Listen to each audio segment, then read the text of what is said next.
bookish friends. This is Natasha, and you're listening to Tea Tales and Tomes, where we are living our favorite lives, talking books and drinking hot beverages. So grab your cuppa and let's talk books. Today, we're venturing into territory that I never thought I would really explore with any kind of depth: the realm of non-fiction books for kids. So let me tell you a not-so-secret secret. I have never been a non-fiction girly, so I will happily devour a sweeping fantasy. I'll fall head over heels for historical fiction, or go full goblin mode over a picture book with gorgeous illustrations. But non-fiction? When I enter a bookstore or library, I avoid the non-fiction shelves like the plague. Let's call it my toxic trait. And yes, I fully admit to it. I mean, give me narrative nonfiction, I'm there. Or I'll dip into a podcast to get my daily facts fixed. But a straight-up factual book about, I don't know, the dietary habits of nocturnal marsupials? I'm out of here. But oh, how karma keeps receipts. Because, you see, my youngest, Jazz, my firecracker, has been quietly proving me wrong. For the last few months, many months, I've started noticing a shift in the Tea Tales and Tomes home, especially as regards our reading life. Our usual read-aloud time, Jazz wasn't into it anymore as much as he used to be. I'd grab a stack of books, some tasty snacks, cozy up with both my kids, and while my eldest would be eating this up, he would light up. Jazz would groan, or just kind of sit there, half interested, more interested in the snacks, present but not at the level of engagement he had previously. At first I thought, is it me? Does my kid not enjoy reading? Is this just a reading slump? So I decided I'm going to pull out all the stops: silly voices, funny books, wacky characters. But nothing, and I mean nothing, really brought the same spark. He would engage, but was not at that level that I'm so used to from him. But then I started really paying attention a few months ago. I started to look carefully at the books Jazz was picking up on his own. The books he'd pull off the shelves in quiet moments, the ones that made it into his backpack after school library days, all non-fiction. He would bring home books like Creatures of the Australian Outback, and I would normally just look at it and cringe. I would also very incorrectly think that he just picked out the book because maybe it was what was left, or maybe this is just what was on the shelves at school. Although I've seen the shelves at school and there are some really great fiction tales there, so yeah, I should have realized sooner. These were books full of massive blocks of text, big facts, close-up animal photos, the kinds of books that I would have put down immediately, but not Jazz. He was captivated. He wanted to learn about thorny devils and sugar gliders and what have you. He was engaged, curious, and dare I say it, excited. And that's when it hit me. Just because a book isn't fun in the way I define it doesn't mean it's not deeply enjoyable to someone else, even my own children. I was clearly resistant to seeing what was right before my eyes. But now that I could rest assured that my kid hadn't lost the spark for reading, I was just not meeting him where he is at this time of his life. My next challenge was to find the right type of nonfiction for my little book dragon. Books that I felt needed to feed his curiosity, books that would help him and me, the grown-up, understand the world one fascinating fact at a time. I also needed to strike the perfect balance between being informative but also really engaging, and in the best case scenario, something that we could also read aloud or read together without me wanting to pull my hair out. And that will be, say it with me, long-lasting shelf occupiers that are not just going to be there for that toddler age group or just that teen years and then you're going to chuck them in the bin. Because here's the thing, while fiction feeds the imagination, non-fiction feeds our intellects, and both are essential. Essentially, in a world where being a good reader isn't just about escaping, it's also about finding understanding. So steep your tea, snuggle up with your favorite cozy blanket in this wintry Durban weather, and let's take a journey into the factual, the fascinating, and the surprisingly fun world of nonfiction books for young readers. If you've listened to Tea Tales and Tomes before, you know that I always say that not all books are equal. If you browse any nonfiction shelf at your local bookstore, you will see exactly what I mean. So how did I sift out the great from the average? As always, I've done the hard work for you, and I'm here to share this. I've actually had to separate this episode into a two-part episode because for someone who doesn't love nonfiction, I actually have a lot of amazing books to recommend. Today, in part one, we will be delving into engaging nonfiction picture books for the littlest learners, middle grade options that blend facts with storytelling, and even books for older kids and teens that challenge them to think critically and explore the truth about the world around them. Let's start at the very beginning. Board books and early readers for our youngest explorers. If you look at some of my earlier bookstagrams, you will be familiar with my love for the Baby Loves books by Ruth Spiro. These board books are adorable introductions to big science topics. Titles like Baby Loves Quarks, Baby Loves Aerospace Engineering, Baby Loves Gravity, and many others will start incorporating that gorgeous language of science into kids' minds and hearts from the earliest of ages. All the topics are explained in a way that makes sense to babies and toddlers. They're clever, colorful, and sneakily educational. So if you want your toddler to know that it's gravity that keeps their sippy cup on Earth and why they slide down that slide, this is the series of books for you. Remember, this is not about giving them a BSc in physics as toddlers. It is about letting scientific language swirl around in their spongy brains. Okay, that doesn't sound quite right, but somehow it's very right? Because kids are sponges at this age, slurping up all the knowledge that the world has to offer them. Let's move on from my sponge references. So I mentioned the Usborne books in episode 3, where I spoke about prolific authors and author collections that you can always rely on. And they deserve a mention again in this episode. Specifically, today, I want to highlight the Usborne Lift the Flap very first question and answers books with lift the flaps, and illustrations and language that is straight up gorgeous. So titles like What is Sleep? What are stars? What is poo? What are germs? Have been staples on our shelves for years and years and are still picked up and pored over time and time again. One title in particular, What is Sleep, is so good for when you're having sleep battles with your little people.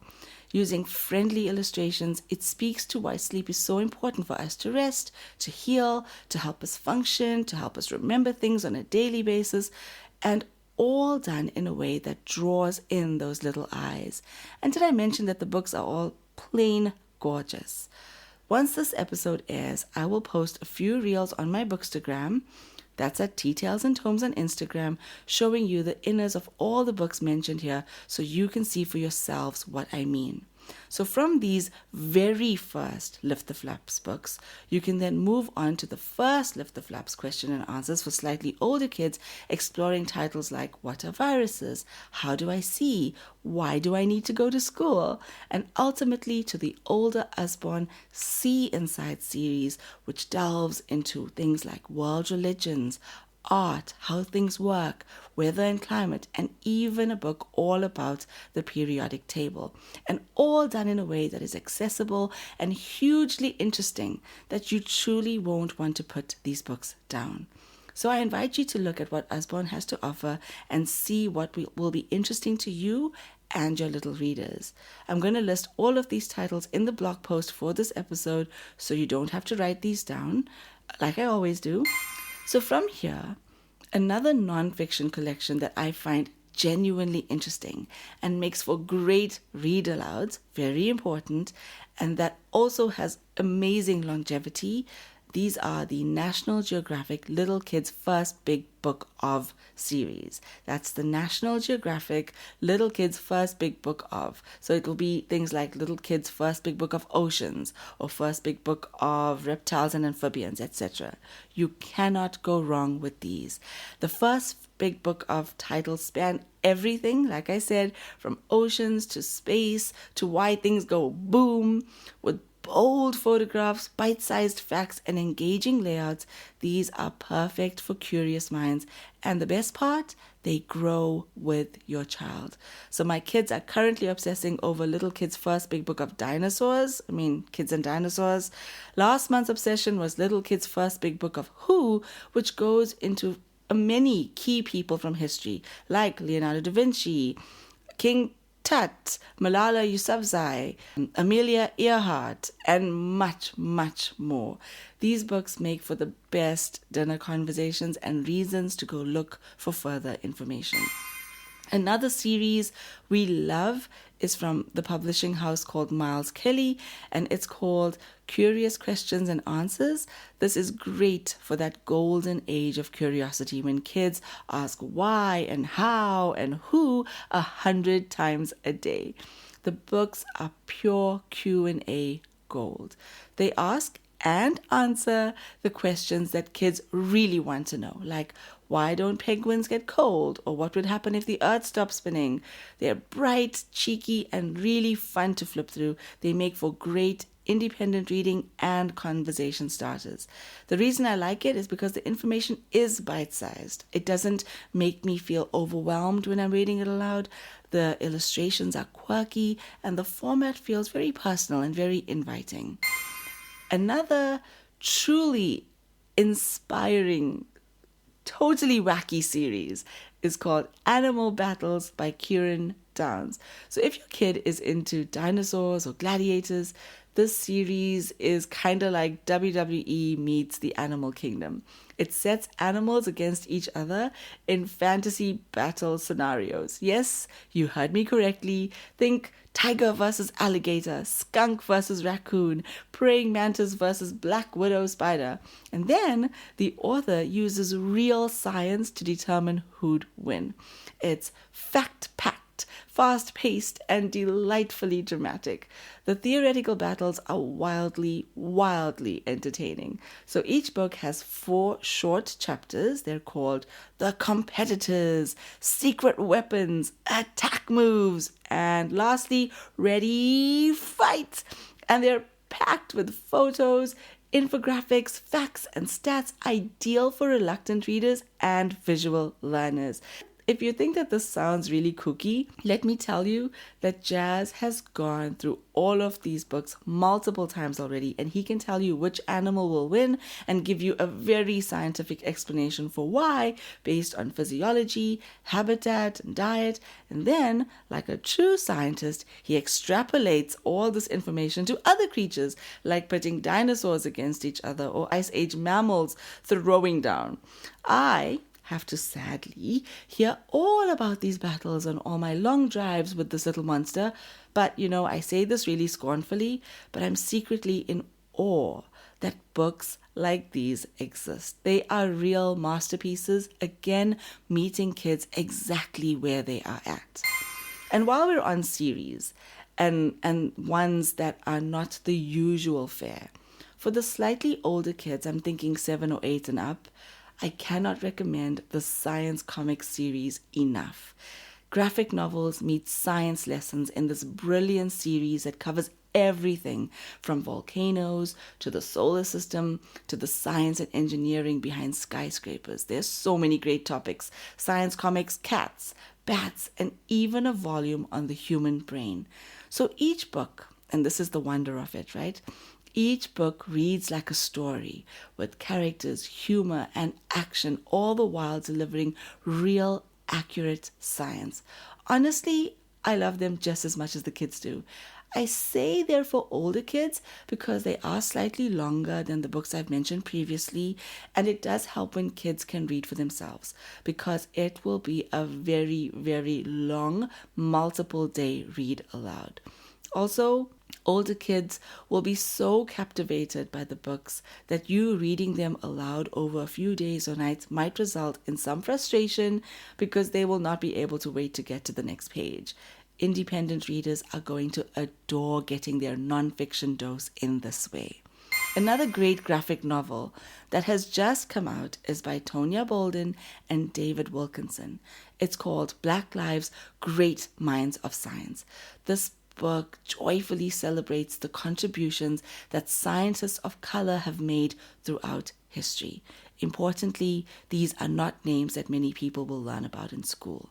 So scientists like the physician Matilda Evans, engineer Archie Alexander, mathematician Gladys West, and my favorite, marine biologist Ayanna Elizabeth Johnson.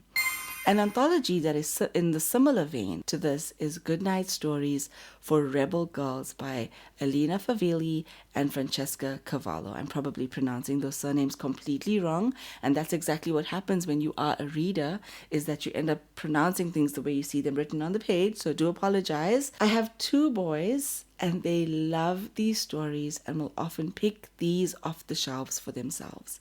The books all feature short one-page stories and illustrations of women throughout the ages that have defied the odds and accomplished great things, featuring activists, pirates, astronauts, writers, sports heroes, and even spies. These books are thrilling to dive in and out of, especially at bedtime.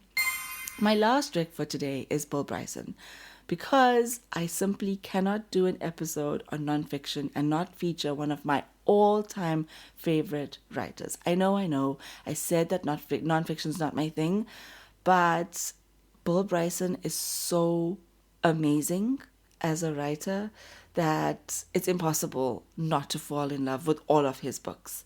So most of Bill's books are for the older kids and adults, but I've recently seen some of his titles, like the award-winning A Short History of Nearly Everything and his other book called The Body, which have now been adapted for kids with slightly different titles. They're called A Really Short History of Nearly Everything and A Really Short Journey Through the Body. If you've read Bill Bryson, you know that he has this brilliant way of taking complex topics and writing about them in a way that will keep even the most jaded non-fiction reader riveted. And I mean riveted. These books tackle science and history and human anatomy with humor, wit, and clarity. Kai, Jazz, and I have loved these 2, and I think that they are already huge Bryson fans, even at this young age. Wow, I feel like I've been talking for a very long time.